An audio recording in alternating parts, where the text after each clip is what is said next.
नमस्कार साथियों, आप सभी के हमारे YouTube चैनल CDER में बहुत बहुत स्वागत है। दोस्तों आज हम पढ़ेंगे principles of human resource management. जी हाँ दोस्तों, हम बात कर रहे हैं ह्यूमन रिसोर्स मैनेजमेंट की बीकॉम 6 सेमेस्टर का, जो कि अभी आने वाले 4-5 दिन में इसका पेपर होने वाला है। और अगर आप पेपर की तैयारी कर रहे हैं, आपके दिमाग में बहुत सारे टेंशन चल रहे हैं कि पेपर कैसे देंगे, क्या करना है, तो डोंट वरी, आज आप झटके से भी आ गए हो, गलती से भी आ गए हैं, कोई दिक्कत वाली बात नहीं है, आप सही जगह पे आए हैं। और हमने एक अभियान चलाया है, अभियान का एक कॉन्सेप्ट अपना चलाया है कि हम अपने यूट्यूब चैनल के माध्यम से हर उस बच्चे को, हर उस स्टूडेंट को देंगे जो बीकॉम 1st सेमेस्टर लेके 6 सेमेस्टर तक के बीच में होगा, उसको टॉप 20 क्वेश्चन दिया जाएगा। और हमारे टॉप 20 क्वेश्चन का उद्देश्य यही है कि हर बच्चा फर्स्ट डिवीजन से पास होगा। चलिए, तो इसमें पहला कॉन्सेप्ट क्या है ह्यूमन रिसोर्स मैनेजमेंट का, व्यक्तिगत विकास का सिद्धांत।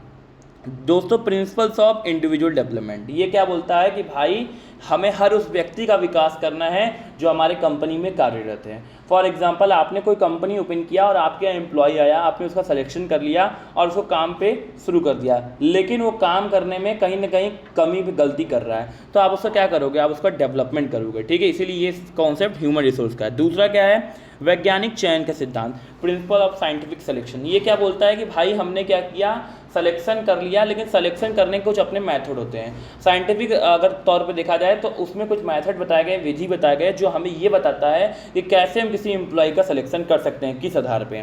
तीसरा क्या है, मनोबल को उच्च बनाए रखने का सिद्धांत, principles of maintaining high moral. मतलब हमें क्या करना है, अपने एम्प्लॉयज़ का, अपने यहाँ काम करने वाले स्टाफ्स का मनोबल नीचे नहीं गिराना, उनका मनोबल हमेशा हाई बनाए रखना कि आप अच्छे से काम कीजिए, अच्छा परफॉर्मेंस दीजिए, हमारी कंपनी ग्रोथ करके तो आपको बोनस मिलेगा, गिफ्ट मिलेंगे, रिवार्ड मिलेंगे, तो उनका मनोबल नहीं गिराना है। ठीक है, हमेशा हाई रखना है।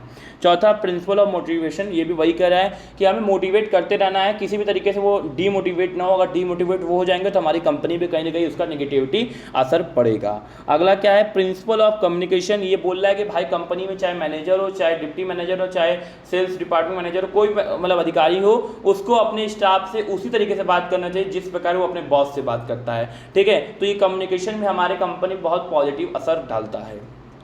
अगला क्या है, प्रिंसिपल ऑफ कोऑर्डिनेशन। हमें क्या करना है, कोऑर्डिनेट करना है, अच्छे से सबको मतलब कंट्रोल करके पूरा काम संचालित करवाना है। ठीक है। सातवां क्या है, principle of effective utilisation of human resource. हमारे पास ह्यूमन रिसोर्स है तो उसको हम कैसे यूटिलाइज करें कि उसका अच्छा से अच्छा उपयोग हो, प्रयोग हो और अच्छा से अच्छा रिजल्ट आए।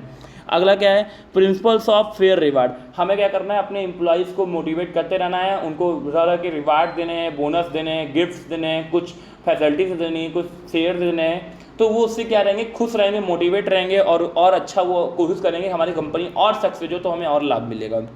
अगला क्या है, प्रिंसिपल ऑफ डिग्निटी लेबर। मतलब कोई अगर मान लो कोई आपके कंपनी का क्या है भाई, झाड़ू लगाने वाला है और आप मैनेजर हैं, तो ऐसा नहीं कि उसके काम को देख के उसको नीचापन दिखाए, ऐसा नहीं करना है। Dignity of principle of dignity labour यही बोलता है कि कोई भी एक कर्मचारी हो, चाहे वो नीचे स्तर का ही क्यों ना, हमें बात उसके इज्जत देकर ही बात करनी चाहिए। अगला क्या है, प्रिंसिपल ऑफ कॉपरेशन। हमें ये बताता है कि कोई भी कंपनी का कर्मचारी हो उसको हमें कॉपरेट करना चाहिए, उससे हमें मिसबिहेवियर नहीं करना चाहिए। ठीक है। अगला क्या है, principle of good labour management relation. मतलब हमें अपने कंपनी में लेबर्स के बीच एक अच्छा माहौल बनाना चाहिए, एक अच्छा पॉजिटिव इन्वायरमेंट बनाना चाहिए जिससे लेबर मिल के काम करेंगे, और वो मिल के काम करते हैं तो हमारी कंपनी बहुत जल्दी सक्सेस होगी, पॉजिटिव रिजल्ट आएगा।